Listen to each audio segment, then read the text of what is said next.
मर्तबा ए गौस है बाला तेरा। और दुनिया का कितने बड़ा सूफी या कितना बड़े इबादत गुजार, कितना बड़ा नमाजी, कितने ही बड़ा रोजेदार हो, जब उसको अल्लाह की बारगाह में तवाफ करना होता है तो वह मक्का शरीफ में जाता है और इहाताए हरम में आकर अल्लाह की बारगाह में अल्लाह के घर का 7 चक्कर लगाता है और तवाफ करता है। अजीज़ान मिल्लत इस्लामिया, उलमाए कराम मौजूद हैं, लेकिन हुजूर गौसे आजम का वो मर्तबा है कि हुजूर गौसे आजम के घर का तवाफ खुद खाना काबा करता है। दुनियादार तवाफ करने के लिए मक्के में जाता है, लेकिन हुजूर गौसे आजम का वो मकाम है कि खुद खाना काबा उनके घर पर आता है। आला हजरत फरमाते हैं, सारे अक्ताबे जहां करते हैं काबे का तवाफ, सारे अक्ताबे जहां करते हैं काबे का तवाफ, काबा करता है तवाफे दरे बाला तेरा। सुभान अल्लाह। नारे तकबीर, नारे रिसालत, अजमते सरकार गौसे आजम, शाने सरकार गौसे आजम, करामाते सरकार गौसे आजम। सुभान अल्लाह। और आखिरी बात, आप लोग यहाँ पर इस जलसे में आए, जिन लोगों ने इसको सजाया और जिसने जिस तरीके से इसमें एहतमाम किया, हजूर गौसे आजम की अकीदत और मोहब्बत में अल्लाह तबारक व तआला उनके इस तमाम ताउन को कबूल फरमाए और उस पर अजर अजीम अता फरमाए।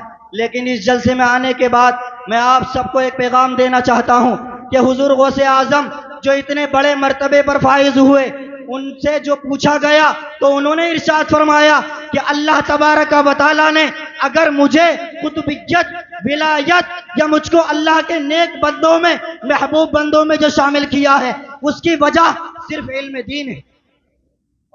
हुजूर गौसे आजम फरमाते हैं, दरस्तुल इल्म हत्ता सिरतु कुतबन, कि मैंने इल्म दीन हासिल किया, यहाँ तक के अल्लाह तबारक व तआला ने मुझे कुतुब बना दिया। अल्लाह तबारक व तआला जब इल्म दीन के जरिए हुजूर गौसे आजम को कुतुब बना देता है, 40 साल का अरसा गुजरता है, हुजूर गौसे आजम तकरीर नहीं फरमाते हैं, हुजूर गौसे आजम कोई खिताब नहीं करते हैं। तो हुजूर गौसे आजम से लोग पूछते हैं, ए अब्दुल कादिर जिलानी, ए शेख अब्दुल कादिर जिलानी, आप अल्लाह के रसूल और उसकी उम्मत के सामने किताब क्यों नहीं फरमाते हैं? तो आपने क्या इरशाद फरमाया? इस जुमले को सुने और अपने दिल की तख्तियों पर रोशन करें और अपनी औलाद के लिए कुछ अमल करके जाएं कि अपनी औलाद को इल्म दीन की तरफ रग़बत दिलाएं, ताकि आपके मरने के बाद कोई अगर वो नेक अमल करे तो उसका सवाब आपको पहुंचे। हुजूर गौसे आजम के ख्वाब में हुजूर सल्लल्लाहु तआला अलैहि वसल्लम तशरीफ लाते हैं और इरशाद फरमाते हैं कि ए मेरे बेटे, हमने आपको कुतुब बनाया, आपको अब्दाल बनाया, यहाँ तक के आपको औलिया का सरदार बनाया, लेकिन तुम लोगों को वाज़ो नसीहत क्यों नहीं करते हो? तो आपने इरशाद फरमाया कि बगदाद के अंदर बहुत बड़े बड़े फुसहा और अरबी बोलने वाले मौजूद हैं, लेकिन मैं तो आज भी हूँ, मैं किस तरीके से उनके सामने बोल सकता हूँ? मैं इस चीज़ के काबिल नहीं। तो अल्लाह के रसूल ने आपके मुँह दहने मुबारक में 7 मरतबा लुआब दहन डाला। उसके बाद हजरत अली आते हैं और इरशाद फरमाते हैं कि ए मेरे बेटे, आप तो इतने बड़े मरतबे पर फाइज हैं, लेकिन उसके बावजूद आप लोगों को नसीहत नहीं करते हैं, आप तकरीर नहीं करते हैं, आप खिताब नहीं फरमाते हैं। तो हुजूर गौसे आजम ने वही इरशाद फरमाया कि मैं इस चीज़ के लायक नहीं। तो आपने 6 मरतबा अपना लुआब दहन हुजूर गौसे आजम के मुँह मुबारक में डाला और उसके बाद जब हजरत अली से पूछा गया कि आपने 6 मरतबा क्यों डाला, तो आपने इरशाद फरमाया कि मैंने 7 मरतबा इसलिए नहीं डाला ताकि हुजूर सल्लल्लाहु अलैहि वसल्लम का अदब हो जाए, क्योंकि हुजूर ने 7 मरतबा डाला, हजरत अली ने 6 मरतबा डाला। उसके बाद हुजूर सल्लल्लाहु तआला अलैहि वसल्लम और हुजूर गौसे आजम के हुजूर हजरत अली के लुआब दहन की बरकत से अल्लाह तबारक व तआला ने हुजूर गौसे आजम की ज़बान में वो बरकत, वो ताकत, वो चाशनी अता फरमाई। जब आप मजलिस के अंदर वाज फरमाते, खिताब फरमाते, तो लोगों पर बेहोशी तारी होती। यहाँ तक कि एक रिवायत में आता है, जिस रात आपके मुँह मुबारक में लुआब दहन डाला गया, उसके बाद जब आपने पहली मर्तबा तकरीर की, तो उसके बाद 7 लोग उस तकरीर को बर्दाश्त नहीं कर पाए और उनका इंतकाल हो गया। अल्लाह तबारक व तआला ने क्या ताकत और कुव्वत अता फरमाई।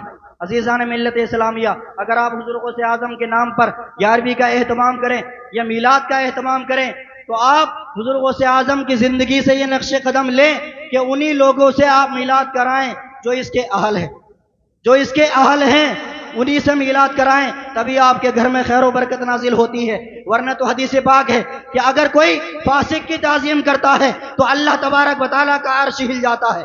और आप फासिक लोगों से मिलादे पढ़वा रहे हैं। ऐसे मिलादों से कोई फायदा नहीं है। ऐसे मिलादे बजाय रहमत के जहमत का जरिया बन जाएगी और आपके घर में कोई खैर व बरकत नहीं आने वाली है। इसीलिए अगर छोटी सी भी मिलाद कराएं या फातिहा कराएं तो एक मर्तबा देख लें कि वो उसका अहल है या नहीं, उसके लायक है या नहीं। क्यों? इसलिए कि अगर आप पत्थर लगवाते हैं, घर बनवाते हैं तो इंजीनियर को बुलाते हैं, उसके माहिर को बुलाते हैं, लेकिन अगर आप दीनदारी की बात आए तो आप हर ऐरे गैरे से दीन को हासिल करते हैं। हजरत इमाम इब्न सीरीन इरशाद फरमाते हैं, इन्न हाज़ल इल्म दीन फंजुरु अम्मन ताखुज़ून दीनकुम, कि ये इल्म दीन, ये इल्म दीन है, तो आप देखो किससे इल्म दीन हासिल कर रहे हो। आप देखो कहीं तारिक जमील या तारिक मसूद से तो इल्म हासिल नहीं कर रहे हो। अहले सुन्नत का दामन मजबूती से पकड़ लो, इसी में नजात है, क्योंकि यही लोग औलिया को मानने वाले हैं। वो जिसने दुनिया में रहकर औलिया का दामन थामा, इंशाअल्लाह क़यामत के दिन को उन्हीं के साथ उठाया जाएगा। अल्लाह तबारक व तआला इरशाद फरमाता है, यौम यदउ कुल्लु उनासिम बिइमामिहिम, कि क़यामत के दिन हर शख्स अपने इमाम के साथ उठाया जाएगा। जिसने दुनिया में रहकर जिसका दामन थामा, क़यामत के दिन उन्हीं सबको उनके गिरोह में उठाया जाएगा। अब सब लोग दोनों हाथ खड़े करके ये वादा करें कि इंशाअल्लाह तबारक व तआला इस दुनिया में रहकर औलिया इकराम के दामन थामेंगे। सब लोग इंशाअल्लाह कहें, इंशाअल्लाह। और अल्लाह तबारक व तआला की बारगाह में दुआ करता हूँ कि अल्लाह तबारक व तआला हम सबको हुज़ूर गौसे आज़म के गिरोह में उठाए और उनके जरिए क़यामत के दिन हम सबके गुनाहों की मग़फ़िरत फरमा दे। एक मरतबा कलमा शरीफ पढ़ लें, ला इलाहा इल्लल्लाहु मुहम्मदुर रसूलुल्लाह, अस्तग़फिरुल्लाह रब्बी मिन कुल्लि ज़ंबिन व अतूबु इलैह, वमा अलैना इल्लल बलाग। अस्सलाम।